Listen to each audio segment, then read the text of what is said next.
ఓం శుక్లాంబరధరం విష్ణుం శశివర్ణం చతుర్భుజం ప్రసన్నవదనం ధ్యాయేత్ సర్వవిఘ్నోపశాంతయే.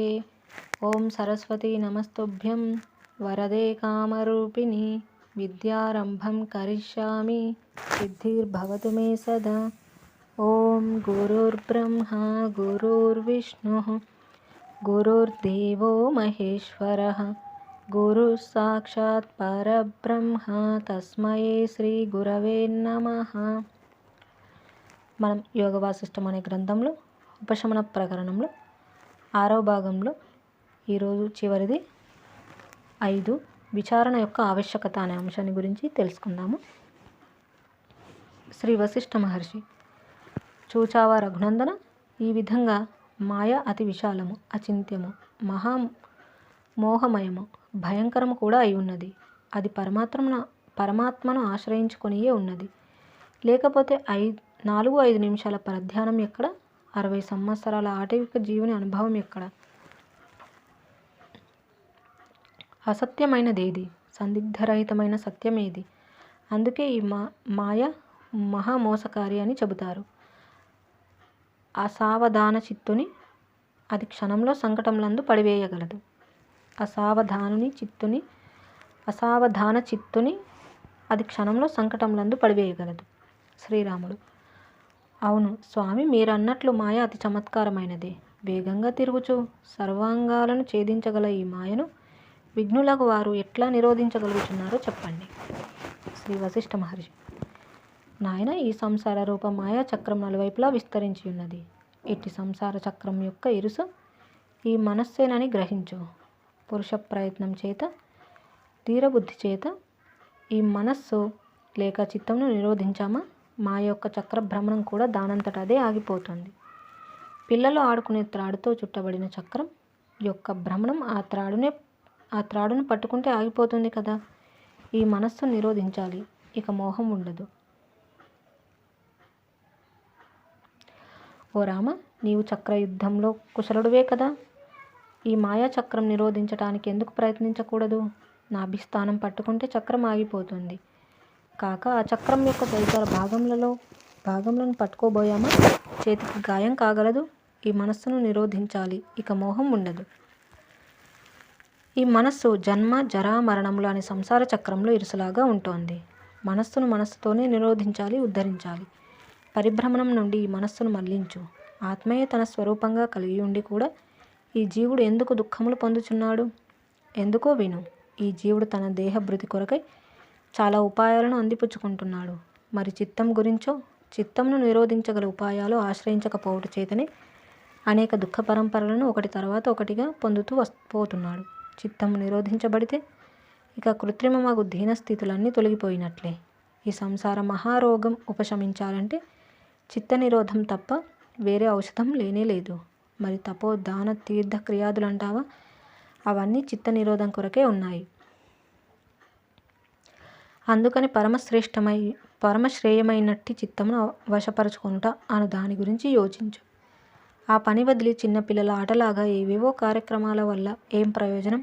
కుండ యొక్క ఆకాశం కుండలోనే ఉన్నట్లుగా చిత్తమునందే ఈ సంసారం అంతా ఉన్నదని పదే పదే ప్రకటిస్తున్నాను. కుండ పగిలితే ఘటాకాశం అనేది ఉంటుందా? ఎక్కడుంటుంది? చిత్తం నశించిందా సంసారం కూడా నశిస్తుంది. నీవు చిత్తం అనే కుండను ఆత్మతత్వ జ్ఞానం అనే ఉపకరణంచే పగలగొట్టి బ్రహ్మాకాశంలో ప్రవేశించు. శ్రీరాముడు: ఆ చిత్తత్వ దశ ఎలా పొందటం? అచిత్తత్వ దశ ఎలా పొందటం? శ్రీ వశిష్ఠ మహర్షి: అందుకు 2 ఉపాయాలను చెప్తాను. ఒకటి, వర్తమానంలో ప్రాప్తించే విషయములను బాహ్యబుద్ధితో మాత్రమే సేవించటం. 2, భూత భవిష్యత్తుల గురించి అనుసంధానమే చేయకపోవటం. ఈ 2 ఉపాయాలను అనుసరించు. అప్పుడు చిత్తము అచిత్తత్వ దశను తప్పక పొందగలదు. భవిష్యత్ గురించి సంకల్పములను, సంబంధములను, పదార్థ భావములను క్రమంగా త్యజిస్తూ వచ్చావా, అప్పుడు పరమ పావనమగు చిత్తరహిత స్థితిని తప్పక పొందగలవు. చిత్తము అంటే సంకల్పములే. సంకల్పములు ఉన్నంత వరకు సంకల్ప విభూతులు ఉండియే ఉంటాయి. అవి ఉంటే చిత్తము కొనసాగుతూనే ఉంటుంది. సంకల్పములు కాకుండా చిత్తమునకు వేరే రూపం ఎక్కడిది? కనుక రామ, నీవు నీ అంతరంగమునందు సర్వ సంకల్పములు త్యజించివేయి. ఆత్మచిత్తరహితమై ఉంటే ఆత్మ తన కూటస్థ రూపంలో ఉన్నది అని అంటాం. అప్పుడు ఈ సంసారమునకు మూలభూతమైన కామ కర్మ వాసనలు మూల జ్ఞానంతో సహా పటాపంచలు అవుతాయి. ఇదే మహాసిద్ధ మంత్రం. ప్రత్యక్ చైతన్యము. చిత్తరహితమగు ఆత్మను ప్రత్యక్ చైతన్యము అని అంటూ ఉంటారు. స్వస్వభావయుతము మనోరహితమైన ఆత్మయందు కల్పనారూపమైన మాలిన్యమే ఉండదు. ఆత్మ యొక్క మహత్తర స్థితి ఏమిటో గ్రహిస్తే అది వాస్తవానికి చిత్తం లేనట్టి పరమార్థ స్థితియే అవుతుంది. మనందరి స్వస్వరూపమగు ఆత్మ స్వతహాగా నిరతిశయానంద స్వరూపము, పరమాత్మ స్వభావము, సర్వజ్ఞము, సమ్యక్ దృష్టిమయము అయి ఉన్నది. ఆశల నుండి దుఃఖము. శ్మశానంలో కాకులు ఉన్నట్లు ఎక్కడ ధ్యాస ఆసక్తి ఉంటే అక్కడ ఆశలు ఉంటాయి. ఎక్కడ ఆశలు ఉంటే అక్కడికి సుఖ దుఃఖములన్నీ వచ్చి చేరుతాయి. ఆశ నుండి మిగతా సంసారం అంతా పరిఢవిల్లుతోంది. స్వస్వరూపాత్మ యొక్క ఏమరపు చేతనే బాహ్యత్వ పూర్వకమైన ధ్యాస ప్రభవించి ప్రవృద్ధమవుతోంది. వస్తుతత్వం ఏమిటో గ్రహించిన జ్ఞానుల మనస్సునందు ఆశలు అనేవే ఉండవు. ఇదంతా మిథ్యేనని వారికి తెలుసు. శ్రీరాముడు. పదార్థములలోని మిథ్యత్వము జీవుడు గ్రహించేది ఎట్లా? శ్రీ వశిష్ఠ మహర్షి. శాస్త్ర సజ్జన సాంగత్యముల సహాయము చేత మనోనిరోధం నిరంతరం అభ్యసిస్తూ రాగా అప్పుడు ఈ వస్తువులందరి అవస్తుత్వం ఏమిటో ఎరుగబడుతూ ఉంటుంది.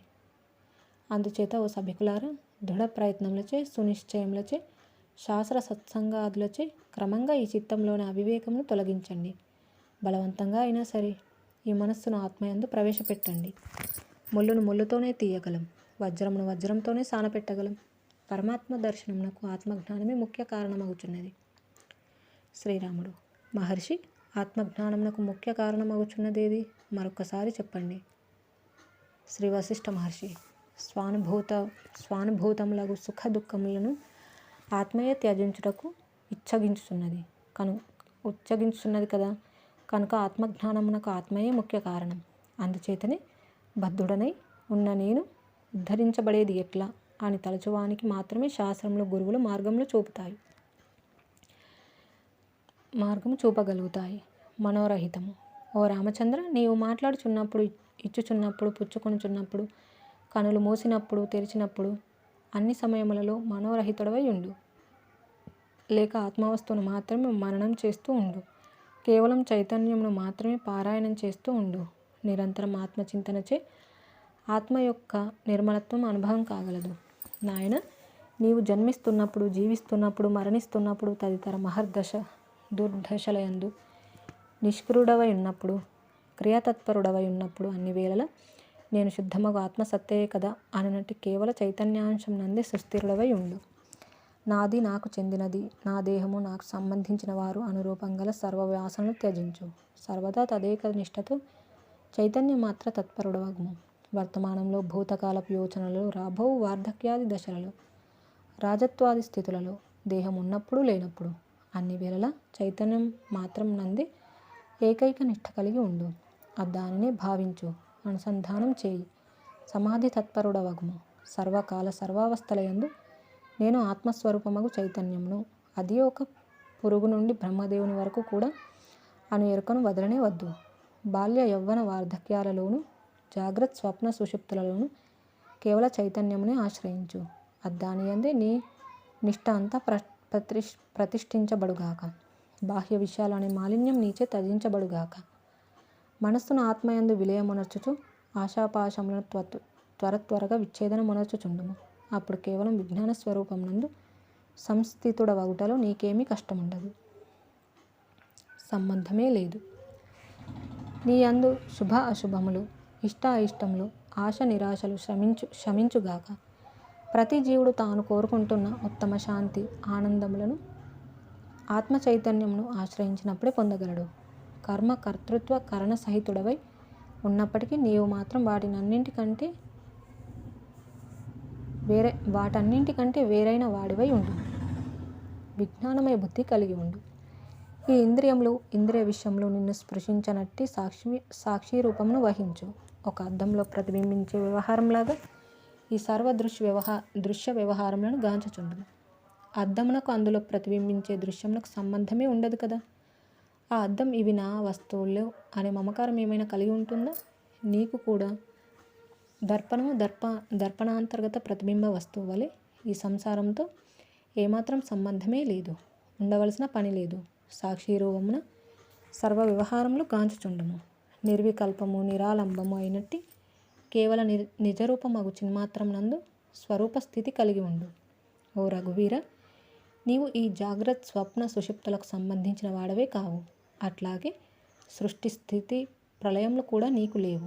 అందుచేత ముక్తి రూపమున వీటన్నింటికి ఆవలన పరబ్రహ్మమే నీవై ఉండు. నీవు సర్వదృశ్యములను కేవలం ప్రకాశింపజేయువాడవు. గదిలో దీపంచే ప్రకాశించబడే వస్తువులకు దీపం యొక్క ప్రకాశమునకు సంబంధమేమున్నది? నీచే ప్రకాశింపజేయబడుచున్న అనగా గాంచబడుచున్న వస్తుజాలమునకు నీకు సంబంధం లేదు. అట్టి బుద్ధి వృత్తులకు ఆవల ఉంటూ బుద్ధివృత్తులను కూడా ప్రకాశింపచేయుచున్న చిన్మాత్రముని నేను అని గ్రహించి అచ్చట సుస్థిరుడవై ఉండు. నిజ చైతన్యం స్వపరధ్యాసలను త్యజించివేయి. ఈ జగత్తు ఉన్నా లేకున్నా నీవు మాత్రం విభాగరహితమైన వజ్రస్తంభంలాగా ఆత్మను ఆశ్రయించి స్థిరంగా ఉండు. సంకల్పమయములే అయినట్టి లౌకిక విషయముల మధ్య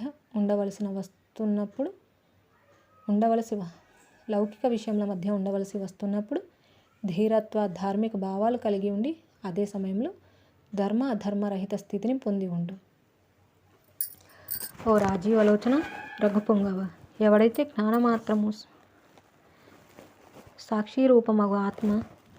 సాక్షిరూపము అగు తన ఆత్మతత్వమును అనుభూతమొనర్చుకుంటాడో అట్టి వానికి హలాహల విషం కూడా అమృతతుల్యమే అవుతుంది. ఈ జీవులలో అనేకులు నిర్మలము నిరవయము అగు తమ యొక్క శుద్ధ చైతన్యమును విస్మరించడం చేతనే అజ్ఞానం ఉదయిస్తోంది. అజ్ఞానం చేత సంసార భయమునకు సంబంధించిన మహామోహం పుట్టుకొస్తుంది. అదంతా సర్వ అనర్థములను ఉత్పత్తి చేస్తుంది. కనుక నిర్మలమగు నిజ చైతన్యమును జపిస్తూ ఆరాధిస్తూ మరణం చేస్తూ రాగా ఈ సంసార భ్రమకు కారణమగుచున్న మహామోహం దానంతట అదే తొలగిపోతుంది. ఇందులో సందేహించవలసిన పనేమీ లేదు. ఆసాక్ష్మి జ్ఞానం. ఎవడైతే స్వస్వరూపమును అవధరించి ఆశ అనే మహాసముద్రాన్ని దాటివేస్తాడో అప్పుడు జ్ఞాన భాస్కరుని కిరణాలు అతడున్న చోట నలువైపులా ప్రసరిస్తాయి. జ్ఞానం ఉన్న చోట ఆశ ఉండదు, ఆశ ఉన్న చోట జ్ఞానం పెంపొందదు. స్వాత్మభావమును అవలోకిస్తూ అద్వైత బ్రహ్మానందమున సంస్థితుడైన మనుజునకు మిక్కిలి రుచికరమైన అమృతం కూడా ఎక్కడ పడితే అక్కడ నీరులాగా గోచరిస్తుంది. ప్రత్యేగాత్మ భావం పొందిన అట్టి జీవన్ముక్తులతో మునుల మగు మేము ఎల్లప్పుడూ మైత్రి కలిగి ఉంటాం. ఇక విషయం ఎరుగని మనుజుల విషయం అంటావా? మా దృష్టిలో వారు మనుజాకారంలో ఉండే జంతు జీవుల వంటి వారే. స్వజ్ఞానం కారణంగా సర్వోతీత సర్వస్వరూప స్థితి సర్వోన్నత స్థితిని పొందిన తత్వజ్ఞాని వద్దకు తదితర జ్ఞానార్థులు యోగులు జ్ఞానం కొరకై సమీపిస్తుంటారు. తత్వజ్ఞుడు దివ్యజ్ఞాన నేత్రయుతుడు అగు తత్వవేత్త ఏది ఎట్లు దర్శిస్తున్నాడో అది తత్వజ్ఞులు కాని వారిచే ఇంతవరకు దర్శించబడలేదు, ఇక ముందు దర్శింపబడజాలదు. ఈ సూర్యప్రకాశం సహాయం లేకుండానే వారు అంతర్లీన సత్యాన్ని సుస్పష్టంగా చూస్తున్నారు. ఏ జీవుడైనా సరే స్వజ్ఞాన వశం చేతనే సర్వోన్నత స్థితిని పొంది ఉంటున్నారు. మిట్ట మధ్యాహ్నం దీపపు వెలుగు ఒక అవస్తువే కదా. బ్రహ్మ విద్యచే ఆత్మని ఎరిగిన వానికి సూర్య ఇంద్రాది ఆయా మహాలోకములని అవస్తువులే అవుతాయి. ఓ రామ, మహా తేజస్సు కలవారిలోను యోగ వశిత్యాది సిద్ధులు పొందిన వారిలోను బలవంతులలోను ఆయురైశ్వర్యములు కలవారిలోను గొప్ప విద్వత్తు వక్తృత్వములు కలవారిలోను వీరందరిలో తత్వజ్ఞానం ఉన్నవాడే అత్యంత ఉన్నతుడే వెలుచున్నాడు. ఆత్మజ్ఞాని ఔన్నత్యము. పరమేశ్వరుని నిజరూపం ఆత్మయే. ఆత్మరూపుడగు పరమేశ్వరుని ప్రకాశం చేతనే ఈ సూర్య చంద్ర అగ్ని మణి తారలు ప్రకాశిస్తున్నాయి. జ్ఞేయులగు జ్ఞాత తెలుసుకొను దానిని తెలుసుకున్న వారగు తత్వజ్ఞానుల ప్రభావం చేతనే ఈ జగత్తులో ఆనంద వీచికలు ప్రభవిస్తున్నాయి. ఆత్మజ్ఞాన రహితులకు మానవులు నేలలో పురుగుల కంటే కీటకముల కంటే జంతువుల కంటే అధికులేమీ కాదు. ఎందుకంటే ఒకడు ఆత్మజ్ఞుడు అవనంత వరకు మోహం అనే పిశాచం విజృంభిస్తూనే ఉంటుంది. తత్వవేత్తల దృష్టిలో ఆత్మజ్ఞుడు మాత్రమే సచేతనుడు, అతడు మాత్రమే స్వతంత్రాన్ని అనుభవిస్తున్నాడు. ఆత్మజ్ఞుడు కానివాడు దేనికి స్వతంత్రుడు కాదు. అందుచేత అచేతనుడే. అతడు దుఃఖము కొరకే అనేక ఆశలు, ఉద్వేగములు, తాత్సారములు కలిగి ఉంటున్నాడు. అజ్ఞాని సర్వదా మృతుడే. ఆత్మజ్ఞుడే సజీవుడు. ఆత్మానుభవ ప్రభావం. ఆకాశంలో దట్టంగా మేఘంలో అలుముకున్నప్పుడు 4 వైపులా ప్రకాశం సన్నగిల్లుతోంది కదా. ఈ చిత్తము స్థూల పదార్థములను రాగయుక్తంగా భావిస్తూ ఉన్నప్పుడు స్థూలమగుచున్నది. అట్టి సమయంలో ఆత్మజ్ఞానం పలాయనం చిత్తగించుచున్నది. అయితే జ్ఞాని తన మనస్సులోంచి క్రమంగా విషయభోగములందలి అభిలాషను తొలగిస్తూ ఉంటాడు. ప్రాప్తించిన వాటి పట్ల లోభము కానీ, ప్రాప్తించని వాటి పట్ల ఆశ కానీ అతనికి ఉండదు. తన మనస్సును ఎండుటాకు వలె కృషింపజేస్తాడు. సర్వకాల సర్వావస్థలయందును ఆత్మజ్ఞానం అనే అమృతమును సేవిస్తూ సంతృప్తిగా ప్రశాంతంగా ఉంటాడు. అతనికి ఈ జన్మ, జర, మృత్యువులు కానీ, వాటి మధ్య సంఘటితమయ్యే ఆయా వ్యవహారములు కానీ ఒక లెక్కలోనికి రావు. అతడు అనాత్మయందు ఆత్మభావం కలిగి ఉండడు. ప్రతి అనుభవమును ఆత్మభావంచే పునీతం చేసి మహాప్రభావ సంపన్నుడై ఉంటాడు. అనాత్మభావం. ఓ రామచంద్ర, స్వతహాగా సూక్ష్మమే అయిన ఈ చిత్తము చమత్కారంగా స్థూలత్వం పొందుతోంది. ఈ దేహం పట్ల ఆశ చేతను, పుత్ర, దార, ధనాది విషయములపై ఏర్పడే మమకారం చేతను చిత్తం స్థూలపడుతోంది. అదంతా భ్రాంతి చేతనే. అహంకారం యొక్క వికారమే మమకార భ్రాంతి. దృశ్యమునందు ఏర్పడుచున్న భ్రాంతిపూర్వకమైన ఆసక్తి ఈ శరీరమే నేను అను ఒకనొక అజ్ఞాన వృత్తిని వృద్ధి చేస్తోంది. వ్యర్థమైన పదార్థములను ఇచ్చగించుట చేత, దోషభావముల చేత, జరామరణముల పట్ల గల దురావగాహనల చేత బుద్ధి అనారోగ్యమవుచున్నది. బాహ్య వస్తుజాలం రమణీయమైనది అనే వికల్ప భావం చేత ఇవి స్థిరంగా ఉండగలవు అనే తుచ్చ విశ్వాసం చేత ఈ జీవుడు తాజ్య గ్రాహ్య వ్యవహారములన్నీ శ్రమించి మరీ స్వీకరిస్తున్నాడు. ఫలితం అతని ఆ చిత్తమౌఢ్యమే శారీరక, మానసిక వ్యధల రూపంలో విస్తరిస్తోంది. ఇక ఆపై ఉన్మత్త క్రియా వ్యవహారాలు, అంతులేని దుఃఖాలు, అనేక జన్మ పరంపరలు వచ్చి కూర్చుంటున్నాయి.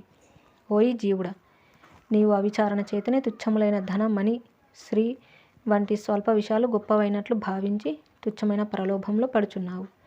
నీ మనస్సు స్థూలమవుచున్నది. అందుచేతనే ఆత్మబోధ తగినంతగా గ్రహించలేకపోతున్నావు. కనుక దృశ్యం పట్ల ఏర్పడే ఆశను త్యజించు. అధిష్టానమయ్యున్న స్వస్వరూపమగు ఆత్మ యొక్క విస్తారతను, ప్రసన్నతను, కాలత్వమును గ్రహించు, ఆనందించు. అంతేగాని ఉత్పత్తి వినాశన స్వభావయుతులైన ఈ పదార్థాలు నీకేం ఉత్తమ వస్తువును చేకూరుస్తాయి చెప్పు. అవన్నీ నీకు చివరికి విషయ వైషమ్యత్వమును తెచ్చిపెడుచున్నాయి. భయంకరములైన విషభోగములను సేవిస్తూ పుండుపై వాలే ఈగలాగా తుచ్చత్వం కొని తెచ్చుకుంటే ఎట్లా? సునిశిత తీక్ష్ణ దృష్టిని వదిలి స్థూలత్వం పొంది ఏం ప్రయోజనం? అందుచేత ఈ చిత్తం వికాసవంతమగు చైతన్యాన్ని ఆశ్రయించి స్వతంత్రం పొందుగాక.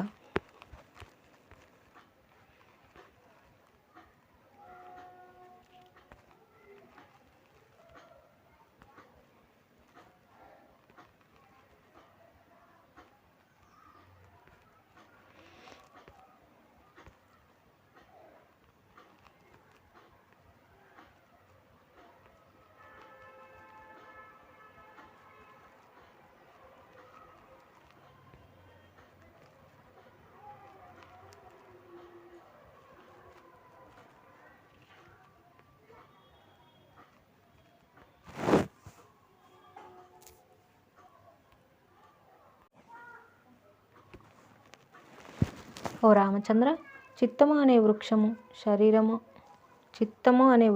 శరీరము అనే ప్రదేశంలో నెలకొని ఉంటుంది.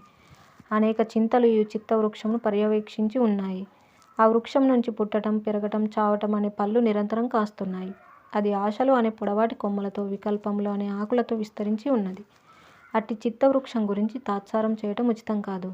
ఇక ఏమాత్రం శంకించకుండా ఆత్మవిచారణ అనే రంపంతో ఆ వృక్షమును మొదలంట వ్రేళ్లతో సహా నరికి పెరికించి వేయాలి. మనస్సు, సూక్ష్మబుద్ధి. ఈ మనస్సు అనేక అనుమానాలకు తావు. ఇది సర్వదా బహిర్ముఖం అగుటకే ఉత్సుకత చూపుతోంది. ఎన్ని అనుభవములు పొందుతున్నా, ఎంతకాలం గడిచిపోతున్నా కూడా ఇది అంతర్ముఖం అవటమే లేదు. అరే, ఏమాత్రం విశ్రాంతి పొందటానికి ప్రయత్నించదే. ద్వేషములను, అసూయలను ఆశ్రయిస్తుందే గాని శమదమ, తితిక్ష మొదలైన ఉత్తమ ఉపకరణంలో ఊసే ఎత్తదేం. అన్ని వేళలా క్రోధమును, సుఖ దుఃఖాలను మాత్రం పొందుతోంది. తన విశ్రాంతి స్థానమేదో తానే గ్రహించలేకపోతుంది. ఇట్టి మనస్సు అనే ఏనుగును అతి సూక్ష్మ బుద్ధి అనే సింహం యొక్క గోళ్ళు ఉపయోగించి నిరోధించాలి.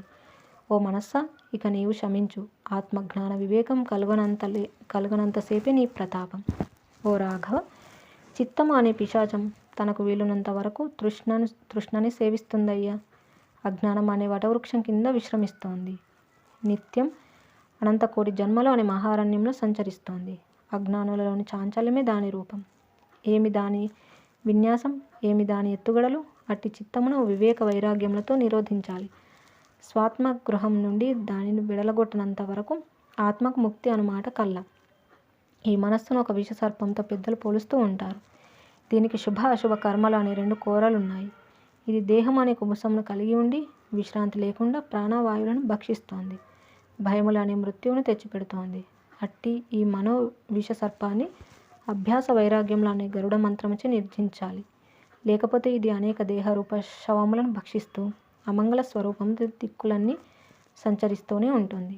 అవమానము, శోకము, భయము అనే దుర్వ్యసనములను కలుగజేసుకుంటూ ఇట్లు బిగ్గరగా రోధిస్తూనే ఉంటుంది. ఈ మనస్సు ఒక కోతి వంటిది. ఇది జన సమూహమును, వారితో సంబంధములను గాంచుచు పిచ్చి పట్టిన దానివలే గంతులేస్తోంది. దీనిని 4 వైపుల నుండి బంధించాలి. లేకపోతే ఆత్మసిద్ధి ప్రాప్తించదు. అభావము. నాయన రామ, నీవు అభావమును ఆశ్రయించి వాసనలను, సంకల్పములను తదితర సర్వకల్పనలను బుద్ధిపూర్వకంగా నిరోధించదవుగాక. తద్వారా జీవన్ముక్త ఫలమును పరిపూర్ణంగా పొందెదవుగాక. అసంకల్పంచే సుకృత దుష్కృత ఉభయ విషయములను పరిత్యజించు. ఈ జన్మ జాతి భేదములన్నింటినీ మనస్సులో రహితం చేయి. శంకారహితంగా స్వస్వరూపమునందు యథాతథంగా విహరిస్తూ ఉండు. ఈ మనస్సు కోపము, అసూయ, ఆశ, ఉద్వేగం మొదలైన రూపంతో ఆ పరబ్రహ్మమును కప్పి ఉంచుతోంది. తృష్ణ అనే నోరు తెరచి ఈ విషయంలోని మాంసపు ముక్కలను నములునట్లు చేస్తోంది. మోక్షం విషయంలో నిద్ర ఆలస్యములను కలుగజేస్తోంది.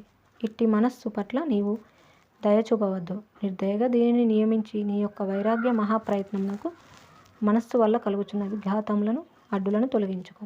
అప్పుడు నీవు పూర్ణానందైశ్వర్యుడవు కాగలవు. శుద్ధ చిత్తముచే మలిన చిత్తమును పూర్ణముగా శమింపజేసి అఖండ శోభాయమానుడవు కమ్ము. తత్వజ్ఞానం చేత మనస్సును మలినరహితం చేసి ప్రత్యేగాత్మనందు నియమించు. ఇక ఆపై స్థూల, సూక్ష్మ, కారణ శరీర సహితమగు ఈ జగత్తును అనాదరంతో తృణప్రాయంగా చూడు. క్రమంగా ఈ సంసారం నుండి తరించు. శాస్త్రములకు అవిరుద్ధంగా మెలుగుచూ ఉండు. లోకములకు శుభం కలుగజేసే దృష్టితో లీలాపూర్వకంగా ఈ ప్రపంచమున వ్యవహరించదవు గాక. జై శ్రీరామ్.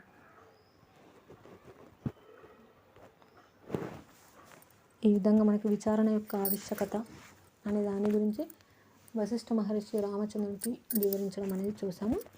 ఇంతటితో ఈ 6వ భాగం అనేది గాది యొక్క మనోవృత్తాంతం అనేది పూర్తి అయింది.